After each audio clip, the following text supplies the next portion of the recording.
Em segundo livro de Crônicas, capítulo 20, versículo 6, está escrito assim: E orou assim: O Senhor, Deus dos nossos antepassados, tu és o Deus do céu e governas todas as nações do mundo. Tu és forte e poderoso, e ninguém pode resistir ao teu poder. É uma citação do rei Josafá, se eu não me engano, foi o quarto rei de Judá. Ele que foi, pelo menos, o impulso da reforma religiosa que aconteceria logo futuramente, principalmente no tempo de Ezequias, e um pouco de reviravolta também, né, uma base de reviravolta para Manassés, né, um dos descendentes de Ezequias. O Deus sempre se revelando ao povo através da adoração e louvor. E em todos os tipos de épocas, e isso se tratando mesmo de histórica bíblica mesmo, Deus sempre está falando com as pessoas e isso ele usa a própria pessoa mesmo, né? Como por exemplo, você vê no tempo de Gideão, onde pelo menos ali por volta de mais ou menos 7 anos, os midianitas judiavam bastante do povo de Israel, né? E o povo de Israel ele estava na terra prometida e essa terra ela foi conquistada não de uma forma, vamos dizer assim, como deveria ser, né? O povo chegou na Terra Prometida junto com Moisés, né? Moisés ele estando bem aos pés da Terra Prometida, ele viu de longe, mas não pôde pisar.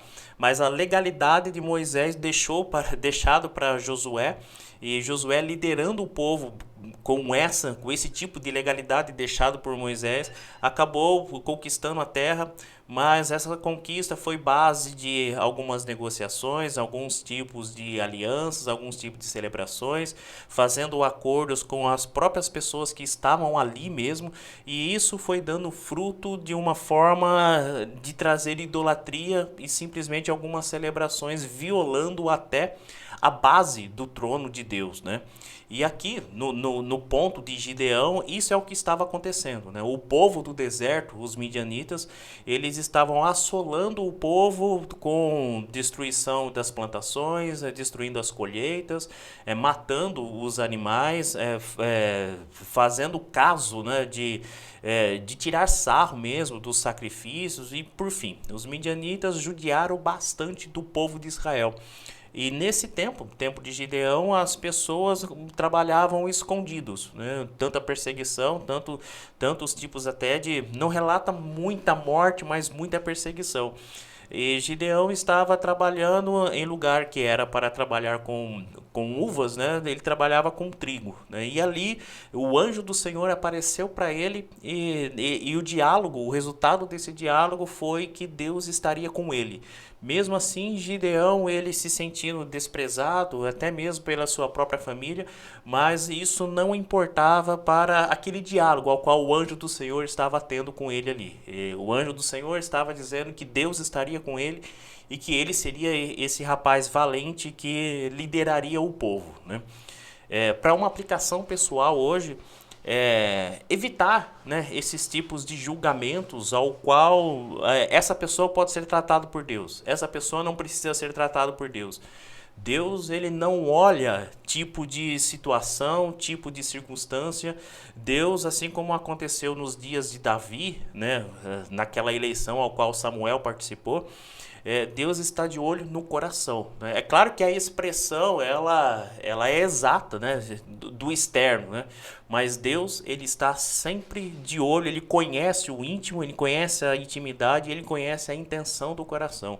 Então aqui mesmo Gideão se sentindo desprezado, Deus estava colocando ele como líder, né, daquele povo. Tanto é que o tratar de Deus, tanto para selecionar o próprio exército de Gideão, né, ele que enviou mensagens, pelo menos mensageiros para pelo menos 4 tribos de Israel. Ele que foi tratado através da lã, né, que foi uma vez ela foi encontrada seca através do orvalho e outra vez em volta da lã estava seca também na outra noite. E por fim, maneiras de tratar de Deus para com as pessoas. Essa maneira de Deus estava acontecendo também nos dias de Miqueias, como você está vendo na tela aí, essa pequena didática aí que eu preparei aí para essa pequena videoaula, né? E no capítulo 6, aliás, eu estou falando capítulo 6 porque os vídeos anteriores já foi tratado um manuseio básico mesmo a respeito do livro de Miqueias, né? E hoje aqui quero retratar também o capítulo 6, e é um livro que provavelmente é um pouco desprezado nas ministrações, né? Considerado aí por causa da sua maneira de escrita como profetas menores, isso em comparação aos considerados profetas maiores, né? Que tem um poder descritivo maior, né? Não de poder revelacional, de ser tratado por Deus, mas simplesmente por causa da descrição mesmo. Então, no capítulo 6, a continuidade do 5, onde não se tinha muitas pessoas a confiarem, né? Então, o povo estava totalmente desiludido e totalmente perdido também, por causa do medo e apavoramento do que estava acontecendo com Israel, que estava sendo invadido pela Assíria no ano de 722 a.C. E essa ocasião trouxe para o povo um apavoramento ali no sul, em que não se dava mais razão em quem estava falando verdade, quem estava falando simplesmente se é da vontade de Deus ou não, quem era profeta de Deus. E Miqueias estava sinalizando sempre, não apenas por palavras, mas por testemunho mesmo, que ele estava sendo cheio do Espírito Santo de Deus. E se tornava desprezível para ele, porque mesmo vindo de Moreset Gad, uma cidade do campo, né, e nessa época muitas pessoas desprezavam essas pessoas que vinham da cidade do interior, né? Parece que acontece hoje, né? Infelizmente se tem esse tipo de preconceito, mas nessa época de Miqueias o preconceito era muito maior, né? Então desleixavam o profeta só por causa da sua vestimenta, do seu método de falar, e por fim, Miqueias estava profetizando a respeito da vontade de Deus aos homens. Esse é o papel do profeta. O profeta é para falar a verdade de Deus aos homens, não simplesmente os impulsos da sua vontade, né? Então, cuidado com as profecias ao qual as pessoas se dão de iludir as pessoas hoje, né? Muitas vezes usa esse tom de profecia simplesmente para falar a vontade dela, para falar a verdade que ela interpreta na consciência dela mesma, e muitas vezes não é a verdade de Deus. Então, cuidado com profecias, com pessoas que colocam a mão na sua cabeça para profetizar algo, e por fim, na maioria das vezes, infelizmente, está acontecendo por causa dos impulsos da vontade humana e não de Deus.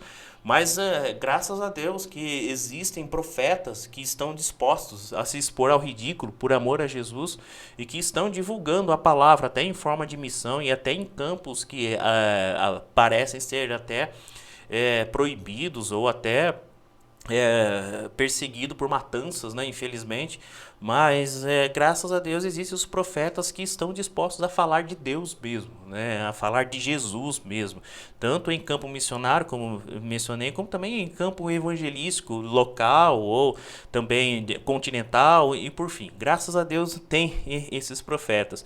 E Miqueias, né, se encaixando nisso, ele estava dizendo ao povo dele ser cheio do Espírito Santo, e de que esse povo ele estava sempre naquele tipo de ilusão de não acreditar em ninguém, né? Porque por causa pode ser até por causa do tipo de perseguição, do tipo de guerra que estava acontecendo, que estava propriamente chegando até Judá, mas Miqueias estava sinalizando de que as pessoas tinham que se consertar com Deus, né?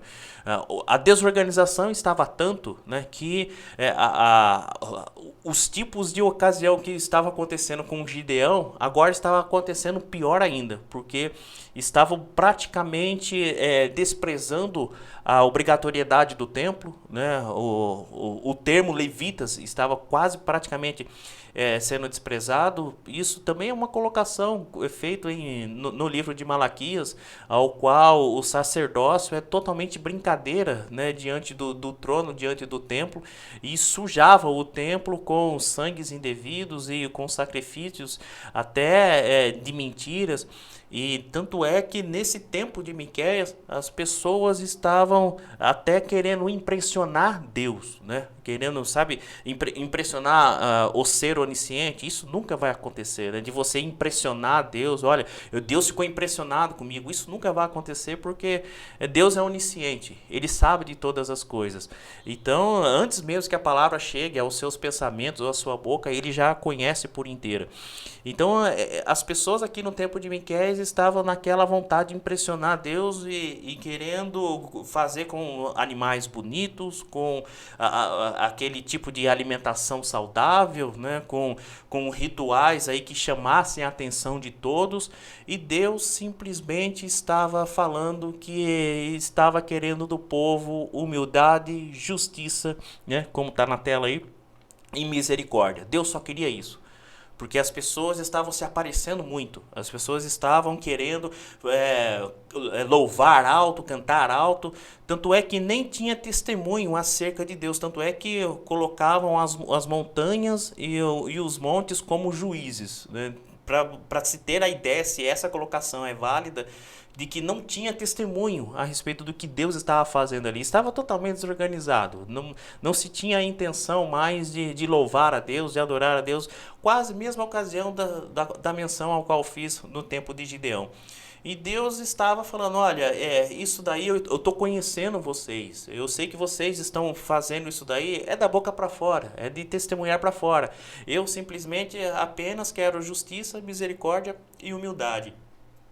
E nesta ocasião de querer se aparecer para Deus, né, a desorganização foi tanta que as pessoas que se achegavam a fazer o sacrifício correto mesmo, essas pessoas eram roubadas, né, eram furtadas e tanto eram até obrigados a comprarem caramente, né, se é que existe essa palavra, vamos dizer assim, de um modo muito mais caro, né, os animais prontos para sacrifícios.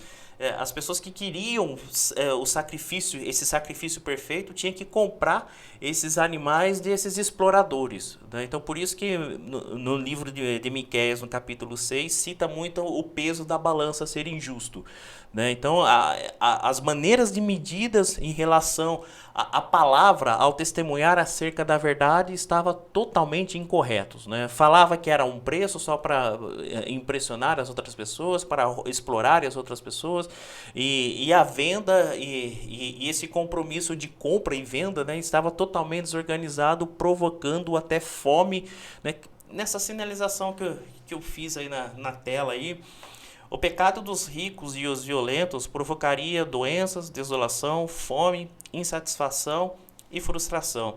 É porque aqui os ricos ficavam ricos por causa de exploração mesmo, né? Então, por isso que esse tipo de pecado traria esse tipo de desorganização que, lógico, que iria trazer fome, doenças, né? Porque exploraria tanto o povo que roubava os alimentos, que deixava na escassez mesmo, em forma de destruição de alimentação, de colheita, as maneiras de plantar, até a água mesmo era privada e simplesmente era sujas de propósito mesmo, e isso provocaria assim, né, esse tipo de fome, esse tipo de doença.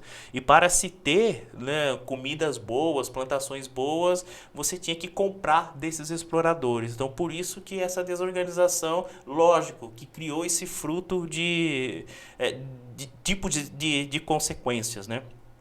Aplicação pessoal, aprendendo com o capítulo 6 de Miqueias. Miqueias centraliza muito a respeito da idolatria. No tempo de Gideão, as situações elas foram melhorando, Deus tratando com Gideão e Gideão indo para a guerra, até na seleção dos seus soldados, mas toda a história de Israel, ela sempre foi tratada, quando Deus trata com o povo de Israel, simplesmente Deus ele vai criar o objetivo de tirar a idolatria do meio do povo, né? Em todos, né? Em todos os assuntos de história de Israel, tanto no tempo de Josué, o qual que eu mencionei, no tempo dos juízes, a qual eu estou mencionando aqui um pouquinho antes, né? Falei de Gideão um pouquinho antes, na época de Débora, e Baraque também. Então você tem Deus tratando com o povo e primeiramente ele não aceita idolatria, né? E as maneiras de pecado que estava acontecendo era tudo causado por causa da idolatria. E se tratando de referência, e se tratando até de o que é certo para mim, o que eu tenho como hoje, né, o que buscar, né, qual que é o verdadeiro motivo, o que é verdade para mim. A Bíblia, simplesmente, ela sendo o maior best-seller do mundo, é o livro mais traduzido, o livro mais comentado, o livro mais lido, é o livro mais comprado, né? Mas acima de tudo, ela é a palavra de Deus. Não só como contém, não sei se eu comentei aqui um pleonasmo, mas simplesmente a Bíblia ela é a palavra de Deus como contém. Né? E o centro desse assunto bíblico, né, a história bíblica, é simplesmente a expressão da santidade e justiça de Deus. E onde se encontra isso? É apenas em Cristo. Né? Quer saber a verdade de Deus? Jesus Cristo. Quer saber a justiça de Deus? Jesus Cristo. Quer saber a santidade de Deus? Jesus Cristo. Né? E todo esse conteúdo de santidade e justiça e verdade é simplesmente com o propósito de reinar. Deus ele reina, ele quer reinar, tanto é que a volta de Jesus é não somente como um cumprimento da promessa, de profecia também, mas é para reinar. Né? Então o propósito de Deus é reinar. E esse reino é somente, você só se achega a esse reino através do arrependimento, e esse arrependimento é através da ação de Deus, através do Espírito Santo de Deus. Né? Deus tratando com o povo, isso ele vai tratar através do Filho Jesus Cristo e se movendo através do Espírito Santo de Deus. E se tratando disso, deixa eu ler aqui pelo menos livro de Mateus, no capítulo 11, deixa eu colocar aqui na tela aqui.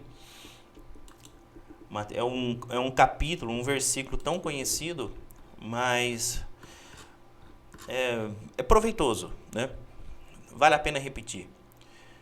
11:27 de Mateus. Está escrito assim: O meu Pai me deu todas as coisas. Ninguém sabe quem é o Filho a não ser o Pai. E ninguém sabe quem é o Pai a não ser o Filho. E também aqueles a quem o Filho o quiser mostrar quem o Pai é. Aqui palavras de Jesus citando de que não tem como se achegar a Jesus se não for através de Deus.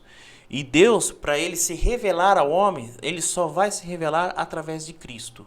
Então você quer ter céu, a salvação somente é através de Cristo.